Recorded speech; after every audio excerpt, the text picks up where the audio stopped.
Halo semuanya, selamat datang di G4 Global.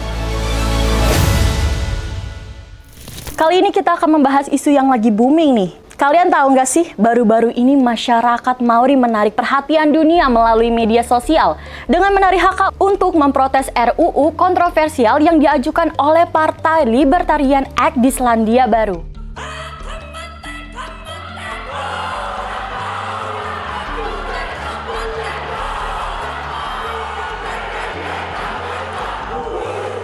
RUU ini mengusulkan perubahan dalam penafsiran perjanjian Waitangi antara suku Maori dan kerajaan Inggris yang dianggap mengancam hak-hak Maori dan melemahkan perlindungan yang diberikan oleh perjanjian tersebut. Haka adalah tarian tradisional penuh energi dari suku Maori. Tarian ini berfungsi untuk membangkitkan semangat prajurit saat menuju medan perang.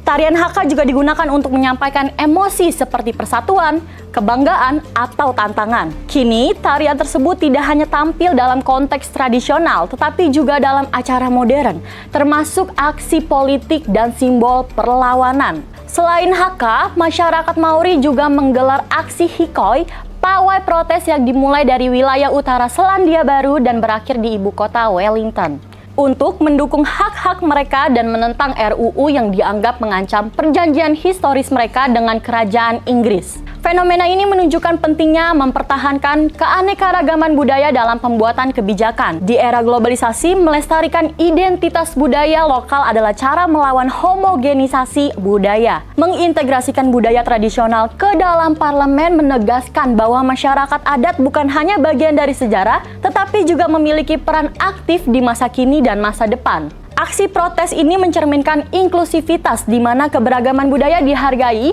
dan diakomodasi dalam pengambilan keputusan politik. Di Indonesia, banyak masyarakat adat yang seringkali dirugikan akibat kebijakan publik yang tidak melibatkan mereka dalam proses perumusannya. Contohnya, masyarakat suku Auyu di Papua yang terdampak oleh rencana perusahaan untuk menebang hutan adat mereka. Aktivitas tersebut tidak hanya mengancam kelangsungan hidup ekosistem yang menjadi sumber penghidupan mereka, tetapi juga melanggar hak-hak mereka atas tanah adat yang telah diwariskan turun-temurun. Fenomena protes Maori dan masyarakat Auyu ini terjadi karena kurangnya inklusivitas masyarakat adat dalam pembuatan kebijakan. Proses perumusan kebijakan yang tidak melibatkan suara mereka menyebabkan keputusan yang diambil seringkali mengabaikan kebutuhan dan hak-hak adat.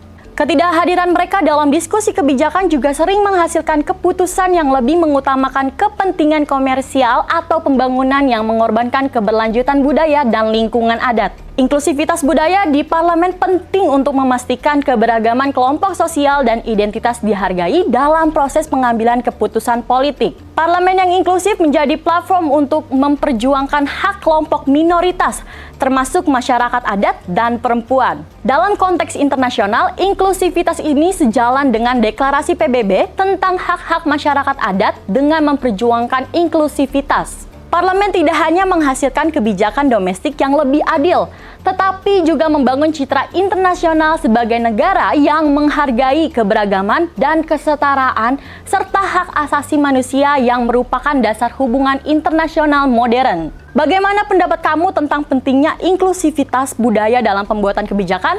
Apakah kamu setuju bahwa masyarakat adat di Indonesia harus diakui dalam ruang parlemen?